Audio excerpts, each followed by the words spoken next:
საქართველოს პრემიერ-მინისტრი ირაკლი კობახიძე ფოთის ახალგაზრდულ ჰაბში ახალგაზრდებს შეხვდა.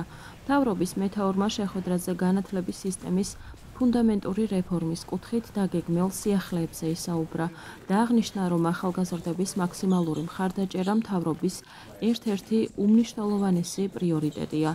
პრემიერ-მინისტრმა ახალგაზრდების მიერ დასმულ კითხვებსაც უპასუხა. შეხვედრა ახალგაზრდებთან ფოთის ახალგაზრდულ ჰაბში გაიმართა, რომელიც მულტიფუნქციურ სივრცეებს, მათ შორის იდეათეკას და მედიალაბს აერთიანებს.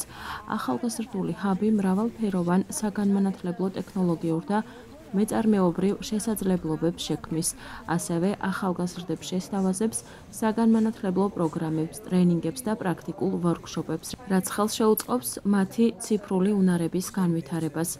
ახალგაზრდული ჰაბი განთავსებულია შენობაში, რომელიც კულტურული მემკვიდრეობის ძეგლს წარმოადგენს. ისტორიული შენობა ფონდ ქართულ კულტურული მემკვიდრეობის ეროვნულ სააგენტოსთან თანამშრომლობით აღადგინა და მას ავთენტურობა სრულიად შეუნარჩუნა. რომელიც არის კულტურული მემკვიდრეობის ძეგლი და რომელიც აღდგა ფონდ ქართოს ძალისხმევით. მე მინდა ფონდს გადავუხადო მადლობა, პირადად ბიძინა იმერიშვილს მინდა გადავუხადო მადლობა მარაჩვეულებრივი პროექტისთვის და როგორც მოგეხსენებათ, ამ შენობაში განთავსდება ახალგაზრდული ჰაბი, სადაც ახალგაზრდებს ექნება თვითრეალიზების, საკუთარი ინტერესების რეალიზების საშუალება და რა თქმა უნდა მნიშვნელოვანია ამ კუთხითაც ამ ლამაზი შენობის რეაბილიტაცია.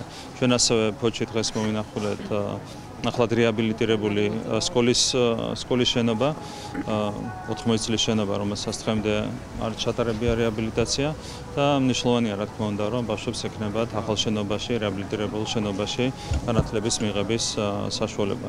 ასევე დღეს არის ენერგეტიკოსის დღე, ჩვენ ვიყავით ენგურჰეზე, სადაც ეს დღე აღნიშნეთ და კიდევ ერთხელ მინდა მიულოცო ენერგეტიკოსებს ეს დღე და მინდა მადლობა გადავუხადო მნიშვნელოვანი საქმისთვის, რომელსაც ისინი აკეთებენ. ენერგეტიკის განვითარება არის ჩვენთვის ერთ-ერთი უმთავრესი პრიორიტეტი.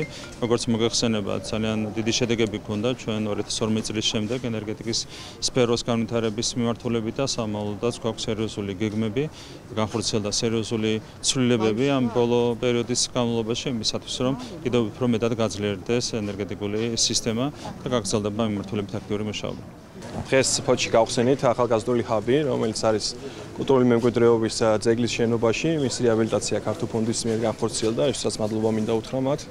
და ძალიან მნიშვნელოვანია, რომ ახალგაზრდებისთვის დღეიდან ფოთში იქნება ერთ-ერთი საყვარელი სივრცე და ასევე ძალიან მნიშვნელოვანი მათი ტექნოლოგიური უნარების განვითარებისთვის და არა მარტო ტექნოლოგიური უნარებისთვის. აქ იქნება სხვადასხვა საგანმანათლებლო პროგრამები, ტრეინინგები, ვორქშოპები, ასევე იქნება სხვადასხვა ტექნოსივრცეები, მათ შორის YouTube ოთახი, იქნება ხმისჩამწერი სტუდია და იქნება შესაძლებლობა, რომ სხვადასხვა YouTube არხები გაჩნდება აქ აუცილებლად, ასევე ინტერნეტ ტელევიზიები და მოხდება ახალგაზრდული აქტივობების სხვადასხვა მიმართულებით პოპულარიზაცია.